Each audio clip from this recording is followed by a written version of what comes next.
I've been looking forward to this reading, and we are very fortunate to have Vince up from Ashland. Also his wife, Patty, is here. So Vince and I think he's got some family, and who came up. His most recent chapbook is Blue Moon. His previous books are The Square Grove, which was 2006, and The Seed. His poems have appeared in 3 anthologies, including From Here We Speak, an anthology of Oregon poetry. Garrison Keillor read his poem Tornado Weather on the Writer's Almanac. He has co-produced 2 videos on William Stafford, What the River Says and the Life of the Poem, and one on Lawson Anada, What It Means to Be Free. He worked with Paul Merchant at the Stafford Archives at Lewis and Clark, and has done extensive work on William Stafford's poetry, most recently an article, William Stafford and His Publishers, The Making of West of Your City and Traveling Through the Dark, 2009. 2 books on writing by William Stafford, Crossing Unmarked Snow, and The Answers Are Inside the Mountains, and other projects, including Stafford's selected poems, The Way It Is. His and Paul's current project is a book of William Stafford aphorisms. He taught for many years at Crater High School in Ashland, English and creative writing, and co-directed 10 NEH institutes. He and his wife Patty live in Ashland and are longtime poetry editors for the Jefferson Monthly, the Jefferson Public Radio Program Guide. I'm getting to know Vince a little bit too for this reading. He has a fine sense of humor, I think. So would you join me in welcoming our reader tonight, Vince Wixon. Vince.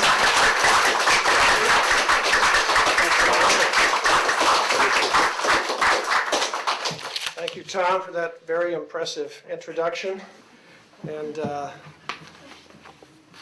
for the opportunity to read here. Thanks to the Poetry Committee. Patty and I figured that if we badgered Tom long enough, he'd open it up to people south of Portland. So it's nice to see so many familiar places, Billy, including grandson Sam Stone, who's a writer. In fact, he told us that his latest work is an essay on early hominids, and it's typed and on his flash drive, ready to go.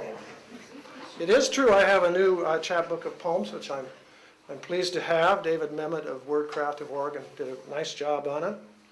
And I want to say a word about the title, which is Blue Moon. And most of you know that the phrase once in a blue moon means rarely, and it comes from the not so rare but uncommon appearance of two full moons in a month, or 4 in a season. Typically there are 3, but I looked that part up. And why blue, I don't really know. I mean, the other moons have names, harvest moon, wolf moon, green corn moon, but why blue moon, I'm not sure. It's like it's the moon with no name. It's the no-name moon. But my title has nothing to do with any of that. In the 30s, when my parents were young and their friends were young, they went to ballrooms to dance to big bands, including Lawrence Welk in southwestern Minnesota at that time. And most of these dance halls, with their huge floors and many tables and booths and verandas, were on the shores of lakes, where it was much more romantic than in cornfields. And some of the main ones in my neck of the woods were Tepeota, which could be a Dakota term, but it's more likely to be an unfortunate combination of teepee and Minnesota, I think. I never thought of it before, Tepeota. And Walhall was another one, and I learned much later when I saw it printed that it's Valhalla. But in southern Minnesota it was Walhall. And the other was the Blue Moon Ballroom. And so I'd like to start by reading the title poem, which is probably a bad idea because it means that the author thinks it's a pretty good poem, and the expectations for what follows. Blue Moon. On this side of the lake, I look across to the veranda of the Blue Moon, where she would be dancing with someone, her back bent to his glistening palm. Phrases of a Latin tune carry across the water, and lights clinging to the trellis wink on and off. I can almost see her in her shining gown, moving smoothly across the dusty floor, and conjure her expression. Hungry? Amused? She always held something back. Even with her head on my shoulder, I could see, as in a mirror, her eyes roving the crowd. I'd send a letter in a fish, if I could, a persistent fish, flopping a wet trail through the couples to her, scales glittering like the spinning ball overhead, then fluttering on its tail to gasp out my silver message, its frantic mouth pulsing at her eager ear. But starting with the title poem seemed a logical way to begin, and the moon is featured in a few poems in the book. The subtitle is Poems from Chinese Lines. Each poem in the book includes a line from a Chinese poem in translation, of course. The line from this poem that prompted the poem is, as you might have guessed, I'd send a letter in a fish if I could, which appears late in the poem. I'll say more about the Chinese lines in a bit, but first I want to do more with the moon. As many others do in readings, I like to read a couple poems by others as part of the festivities. So I thought about poems with moon in them and about the last three Oregon Poets Laureate, friends I'd like to acknowledge. Oregon's newest poet laureate, Paul Ann Peterson, uses the moon often, very often in her work, and I didn't have to read very far to find one in her terrific new book, The Voluptuary. In fact, it's the first poem in the book, which she read at Wordstock on Saturday and made the comment that the moon appears to move in the opposite direction the stars move. Bloodline. The moon is wet nurse to roses. She suckles each soft-mouthed poppy. Blame her for menses. Rail at her for the craving to binge and purge. Please her when you choose to delay the day for planting, biding your time until night has fattened her silver torso. Praise her when the fleck of seed poked down into damp dark takes hold and swells. Any girl child is always her offspring. Upbraid her for your daughter's sass and door slams, that hot hurry to be what most differs from you. Long ago, the moon decided on a pathway against the route stars take. No one else would dare to walk the black sky backward. Thank you.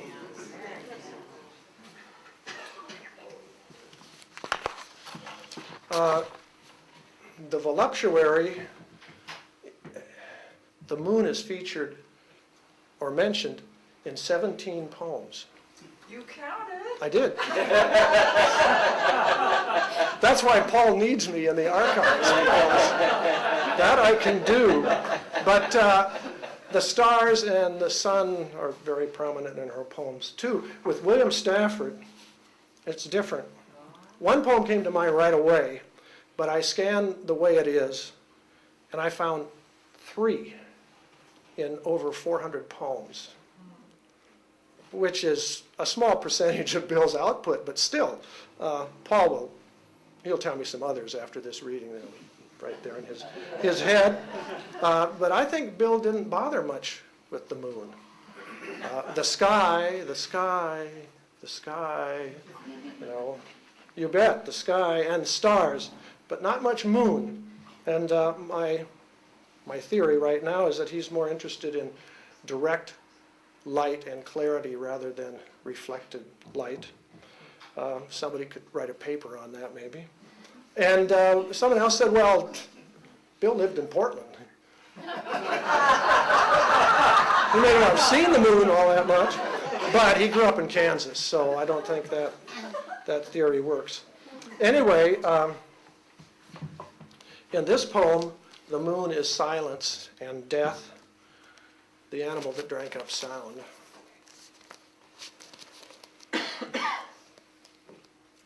One day across the lake where echoes come down, an animal that needed sound came down. He gazed enormously, and instead of making any, he took away from sound. The lake and all the land went dumb. A fish that jumped went back like a knife, and the water died. In all the wilderness around, he drained the rustle from the leaves into the mountainside and folded a quilt over the rocks, getting ready to store everything the place had known. He buried, thousands of autumns deep, the sound that used to come there. Then that animal wandered on and began to drink the sound out of all the valleys, the croak of toads, and all the little shiny noise grass blades make. He drank till winter, and then looked out one night at the stilled places guaranteed around by frozen peaks, and held in the shallow pools of starlight. It was finally tall and still, and he stopped on the highest ridge, just where the cold sky fell away like a perpetual curve, and from there he walked on silently and began to starve. When the moon drifted over the night, the whole world lay just like the moon, shining back that still silver, and the moon saw its own animal dead on the snow, its dark, absorbent paws and quiet muzzle and thick velvet deep fur. After the animal that drank sound died, the world lay still and cold for months, and the moon yearned and explored, letting its dead light float down the west walls of canyons and then climb its delighted, soundless way up the east side.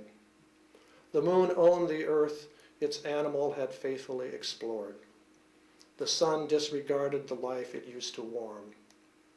But on the north side of a mountain, deep in some rocks, a cricket slept. It had been hiding when that animal passed, and as spring came again, this cricket waited, afraid to crawl out into the heavy stillness. Think how deep the cricket felt, lost there in such a silence. The grass, the leaves, the water, the stilled animals, all depending on such a little thing. But softly it tried. Cricket? And back like a river from that one act flowed the kind of world we know. First whisperings, then moves in the grass and leaves. The water splashed, and a big night bird screamed. It all returned, our precious world with its life and sound, where sometimes loud over the hill the moon, wild again, looks for its animal to roam still, down out of the hills anytime. But somewhere a cricket waits. It listens now and practices at night.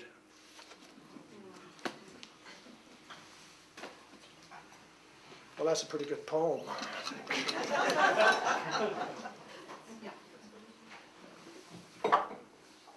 Well, with Lawson Anata, I went right to grandmother and his book, Drawing the Line. Grandmother. Except for the fact that grandmother taught me chopsticks and Japanese before forks and English, my relationship with her wasn't all that much. As a matter of fact, grandmother, with her old-fashioned ways, was actually something of an extravagant source of confusion and distraction. For example, just to waste time on a rainy day in a boring barrack room in our ordinary concentration camp in Arkansas, she'd say, "The great god Thunder is very powerful. Listen to him. When he storms, be careful, or he will send lightning to take your navel." Or on just another quiet night in Colorado on the way to the shower house, she may pause in the warm desert sand to simply say, "Ah, the full moon. Look closely, grandson. It's the same moon and the same story. Two rabbits with mallets pounding rice. Time passes. Grandmother passes. I've learned the facts since. Still, in some storms I feel a twitch, and in the still of certain nights, with the right chopsticks, I can eat with the rabbits who have scattered all the rice. I can hear Lawson read that, but I can't do it. Yes, he can. In our culture, we see a man on the moon, but in Asia, it's a rabbit sitting pounding a large mortar, making rice paste for cakes. And because of Lawson, both the man and the rabbit appear in my poem, Cast-Offs.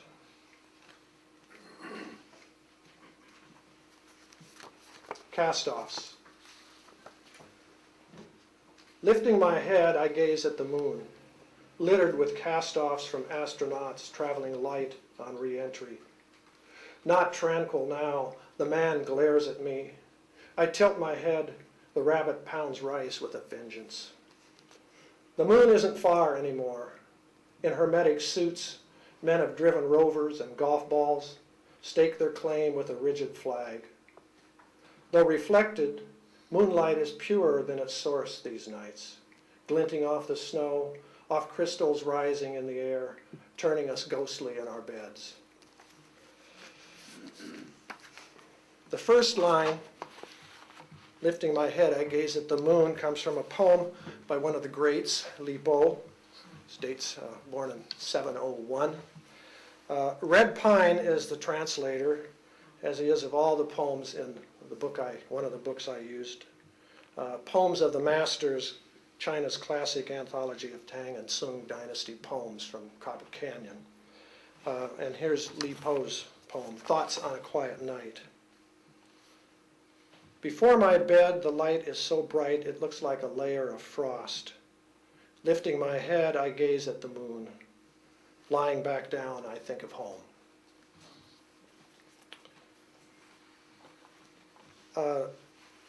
About using prompts to start poems, I've said it's because I had a happy childhood and I have a happy marriage this time.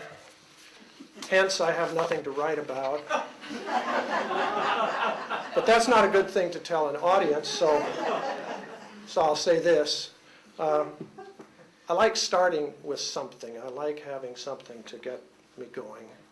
And I choose something, as anyone would, which I have an affinity, something that I might write, except I'd send a letter and a fish if I could, which is beyond me, and start from there. And where the writing might take me is the main pleasure. This is nothing new, because there are a lot of writers in the audience. What William Stafford calls the surge of discovery, and it's incremental. Things add up, sometimes surprising things. As Bill said about writing The Animal That Drank Up Sound, we look at the river and say, see, it had a plan, but it did not have a plan, just a readiness to find what the land would offer, so easy and ready an element as water, as language and thought mixed and on the move. And in this case, I use poems from ancient Chinese poems because why not go with the best? That's my attitude. And the use of nature and seasons and understatement and a sense of loss, I think, seems to fit me. And Red Pine's translations, the books are wonderful reading. I also used his translations in the Songs of Cold Mountain as well. Here's the other moon poem from Blue Moon. It's called Hostage. The moon is the hub of the mind. That's why you can't sleep when it's full, and the light streams into the room and takes you hostage. With a pull so great the bed lifts and you're weightless. Reflection is subtle, pale light probes. Any thoughts you have now lasts, though the moon will become a sliver, nights darker. Out your window the shrubs strain from their shadows, and birds get no rest, eyes dry from watching. Next day you'll move lazily, musing, daylight is brutal, and keep to the shady side of the street. What has become of you, you're not sure, but know change, as if moonlight has invaded your marrow and cells stream from your bones. Now, I'm sure that our daughter's stem cell transfer last year for leukemia prompted those final lines in that poem. I'll read a couple of poems written early in my so-called Chinese phase, which I'm not over with yet. But these are early ones. Trail. There's nothing for us. Let's go home, a traveler sighs. No one needs my lessons. No one except you, my friend, carries them on. You'll not stay here alone or follow a trail to find others. Together, let's return to familiar sights, soothed by what we know. The rocks in the path near home, and the trees, and the otters playing along the river.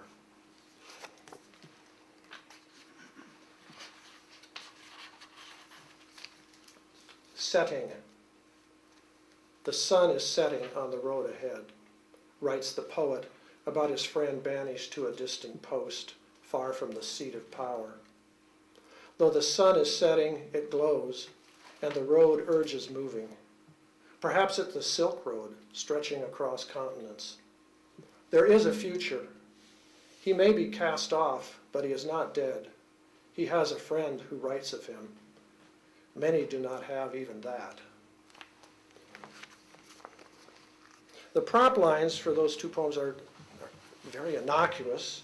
Let's go home, a traveler sighs, and the sun is setting on the road ahead, but they're enough.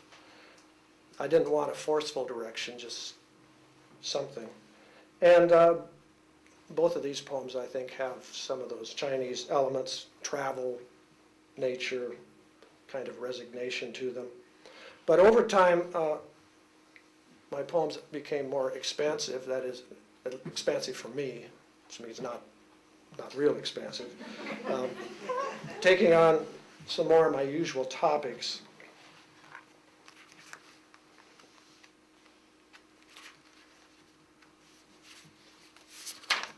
Weight, W-E-I-G-H-T. Show me a person who doesn't die, and I'll show you a ghost passing through the walls of the house to wander the farmyard. It wants to hang around the family, but no longer pulls its weight. Its chores go untended. A younger brother inherits feeding the chickens, collecting eggs. He senses the ghost beside him in the coop, his anguish, but soon has had enough. Go haunt Grace at the ironing board. The hens won't lay with you around. At mealtime, the ghost lingers in the pantry, hungry for its chair at the table. The family keeps a steady chatter, passes platters, and gnaws at what may have changed after the tractor turned over on him. Finally, the youngest faces him. Ernest, she says, you have to leave now. You're no use to us. He nods his pale head and glides off past the honey separator and through the screen door. What does the girl feel? She sighs, goes back to the dining room, picks up a spoon, and eats her pudding. The others stare into their empty bowls. It tastes good to her. Which I realize echoes a William Carlos Williams poem about an old woman and some plums, but I kept it.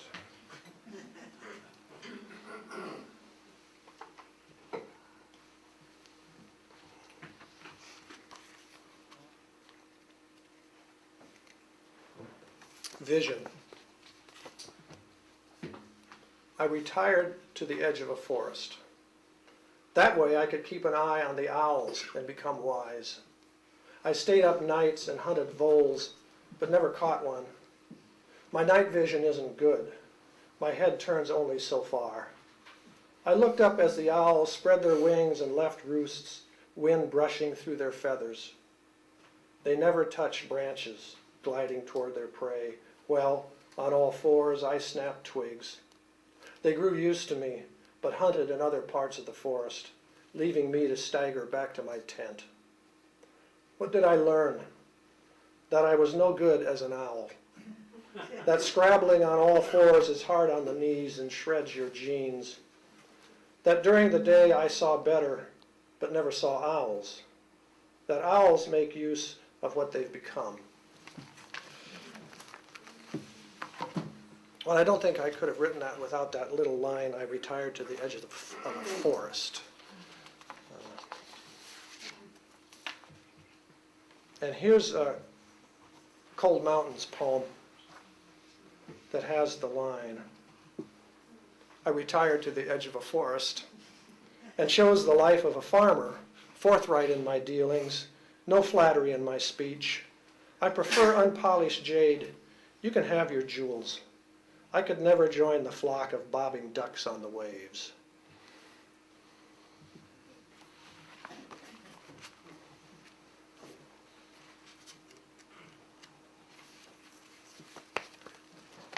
Calling, the poem that you have on a broadside.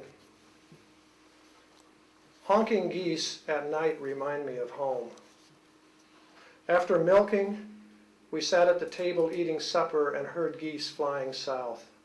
In the fog, they seemed so close, their calls plunged through the roof. In that yellow kitchen with its wood stove, we shivered. I knew calling kept them together in that V passing overhead. But the answers were thin out there miles from town.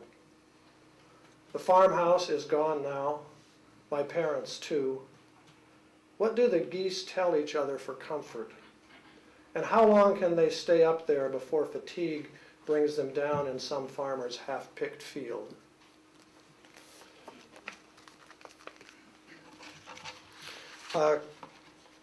That farmhouse in Calling seems, for me, the perfect segue into reading some poems from my previous book, The Square Grove. There are a number of poems in that book having to do with farming and growing up in the Midwest. And some of you who will have heard some of these poems before, but I hope it's okay.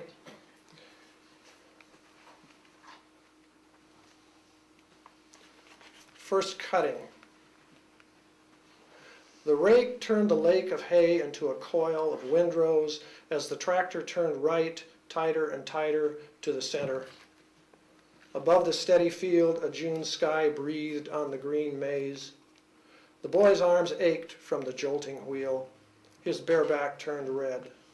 He thought of nothing, not the sky and clouds, meadowlarks flying from cover, not of Icarus ascending, then gliding down to the sea and under. He saw the diminishing fence lines and the cottonwoods lining the ravine, heard the clicking tines braid the hay. He drove the tractor until all was turned. I read this because it also is a poem from an exercise that I did sometime with students, teenagers or adults, and it uses a Stafford poem called Life Work, and the idea is just to circle some nouns and verbs and then use some of those nouns and verbs in a poem with some other words too. And there were more words of Stafford before they got revised out, but still sky, breathing, jolting, or jolt were all from that poem. Of course, the results in a class are extremely varied, but the students will say that the poem, whether they're going to call it a poem or something else, is really theirs, not William Stafford's, which I like. But my former student, Jesse Lichtenstein, he never did the assignments, so I couldn't call on him to confirm that. It's difficult to shed the skin of a teacher, but the last pedagogical thing I'll say about exercise. Marvin Bell said of exercises, this is in an interview, any harness is fine with me. He said.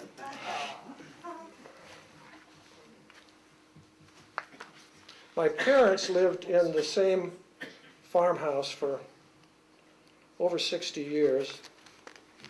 and it belonged to my grandparents and my great-grandparents before them. Home place.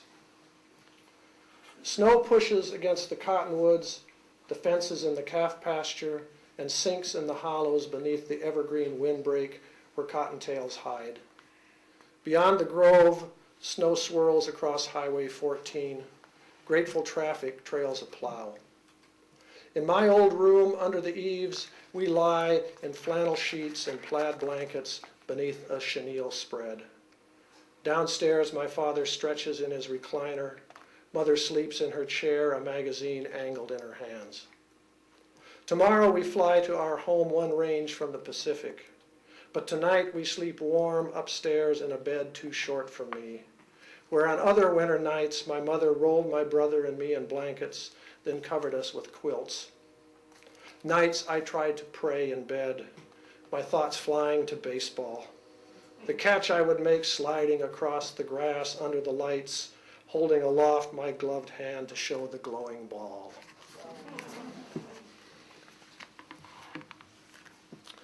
This next poem is a composite. It includes all the tractors we ever had, a fair number of the dogs. They all seem to exist at the same time, except in the last stanza, which begins with the word now.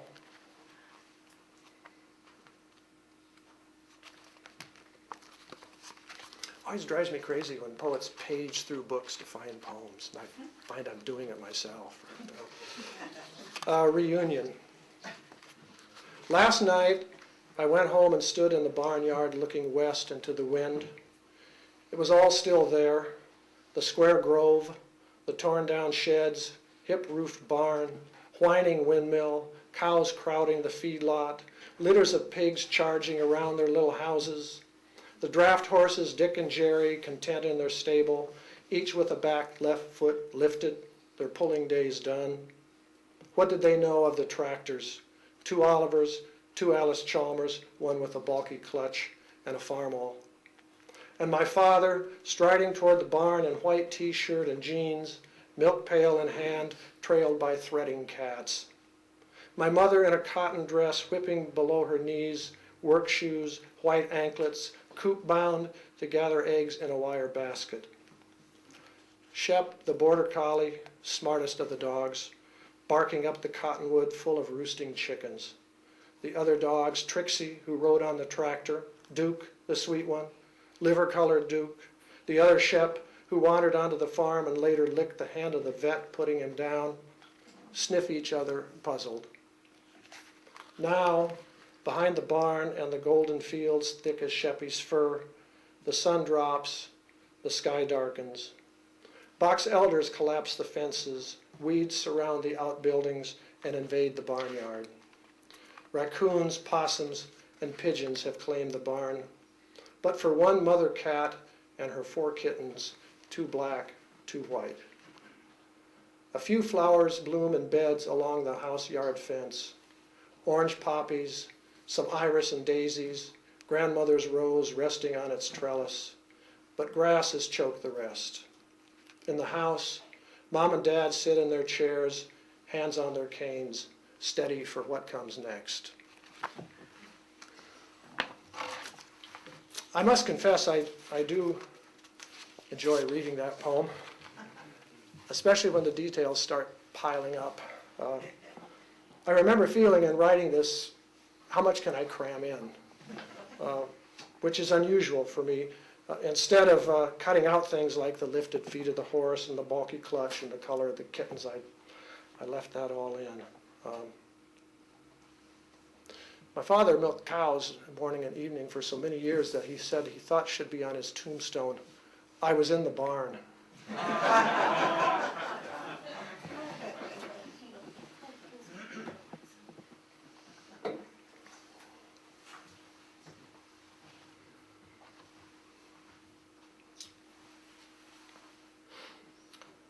The next poem, Accident, uses a phrase from a Seamus Heaney poem, Asphalt Looked Like Flat Water. It refers in the poem to a sonnet by Heaney about Greece.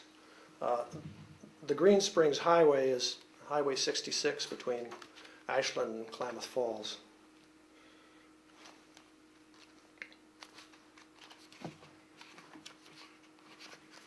Accident. We drove down the Green Springs Highway where the asphalt looked like flat water. On the radio, Seamus Heaney read from his new book. With Athena's help, Heracles sluiced the Augean stables. When the car started to slide, we looked at each other. Then we spun slowly, counterclockwise, hit the snowbank head-on, pushed off across the lanes, backed into the opposite bank, and stopped. We gathered ourselves and looked through the windshield, slightly tilted, at the dirty snowbank and the line of firs. Seamus Heaney will never be the same, we thought. Then we got out to assess the damage.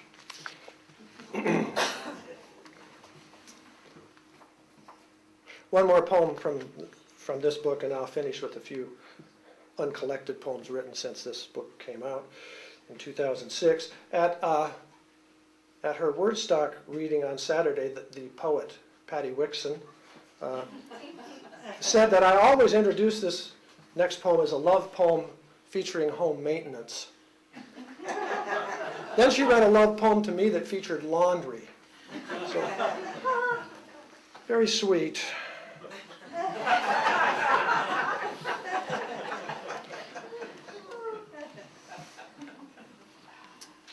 To Patty. Now that we've come this far, love, we might as well go the rest of the way. The new roof, 30-year shingles, will be the last, and the new carpet too. 2 more jobs off the list. In a few months, your new knee should be fine. At least it's a different pain. All of our parents are dead. We're orphans with 6 scattered children. Next week, we auction my parents' belongings and sign over the homestead. Why should it sit empty? Already staking his claim, the next owner has planted a garden and cleaned the grove. Our roof's perfect through one rainstorm. The tan carpet won't show dirt. Next year, a new deck. Well, the scary thing is, we have a new deck. So, what's left? Garrison Keillor said that people from Lake Wobegon, which is where I grew up, are born with a sense of foreboding tempered by feelings of regret.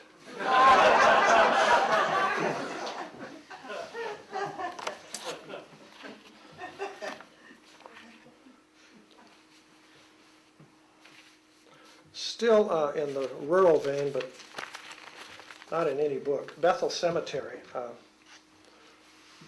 is a lovely cemetery on a hill outside Tracy, Minnesota, and there aren't many hills there. It's known locally as Custer Cemetery, naturally, because it's in Custer Township in Lyon County.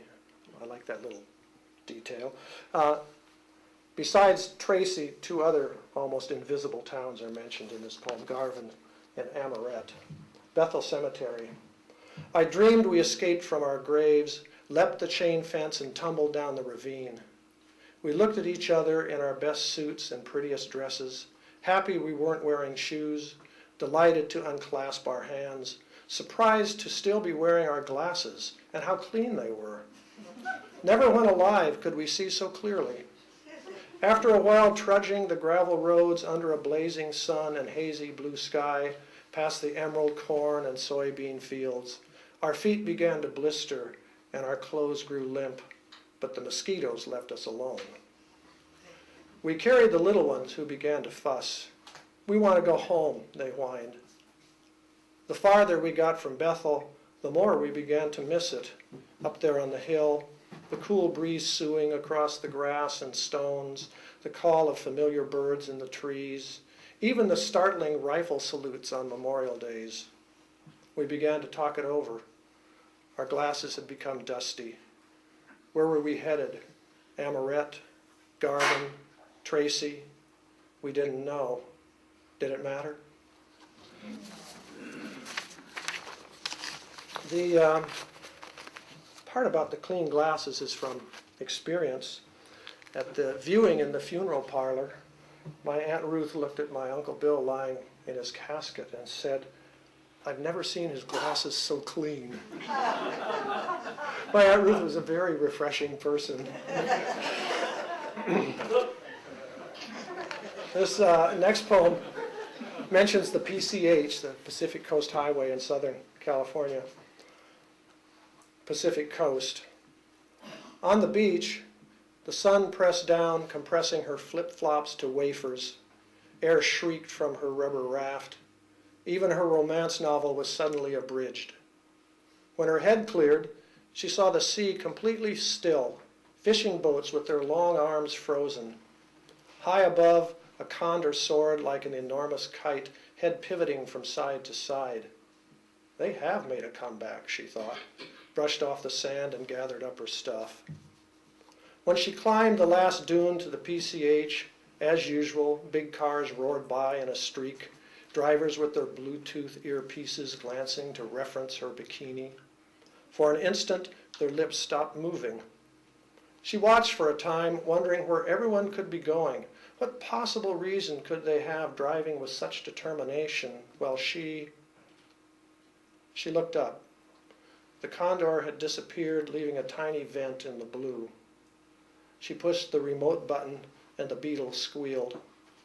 Behind the wheel, she rested her bare feet on the pedals, started the engine, and swung onto the highway. The sunroof slid open.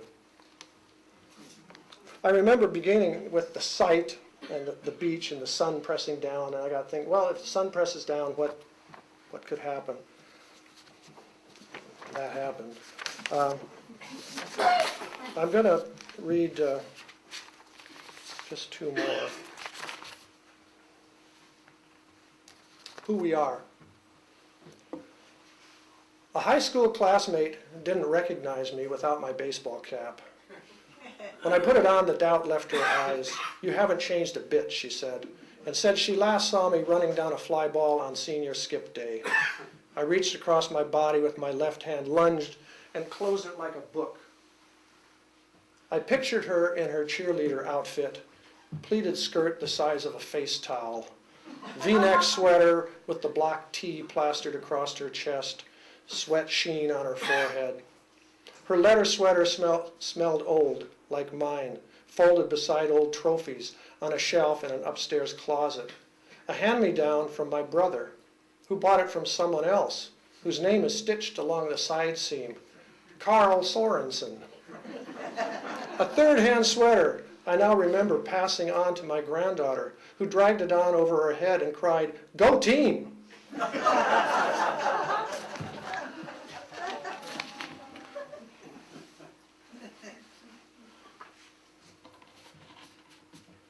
And I'll end my reading by returning to Blue Moon.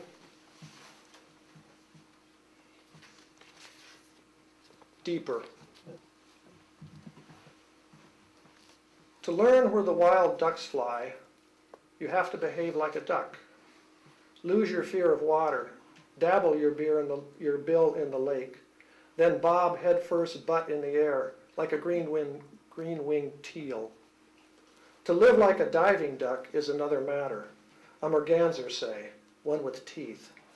You have to go deep, search the bottom. It gets darker and colder the deeper you go. Who knows what you'll find down there? But if it changes your life, you're not a duck. Thank you very much.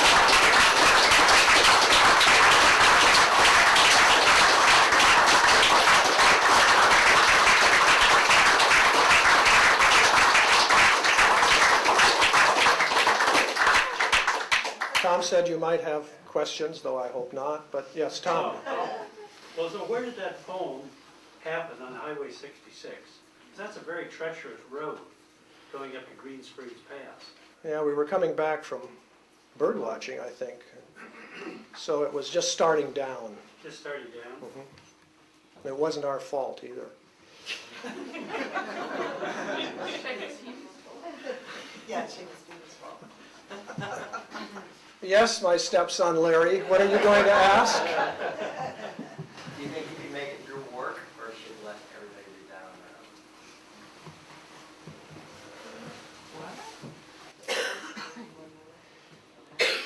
What page, Larry? Oh, there it is. Ooh. It's not like you to put a damper on things. Work. I too have sat by someone's deathbed and looked into her face in the last hours. Though her eyes were open, she didn't see, being intent on something else. Each flying petal diminishes the spring. Her breathing was harsh. It went on and on.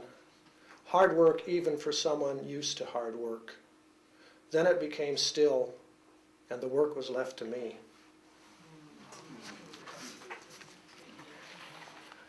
Any other questions?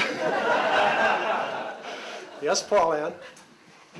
I would like to add to your data about the significance of moon in Bill Stafford's work and life. The first word that Bill Stafford ever spoke was moon. That's his first word. Mm-hmm. As reported by... Dorothy and everyone else. What do you think, Paul? What are the chances? Okay. Very diplomatic. Yes. Thanks, Paul Ann, because I...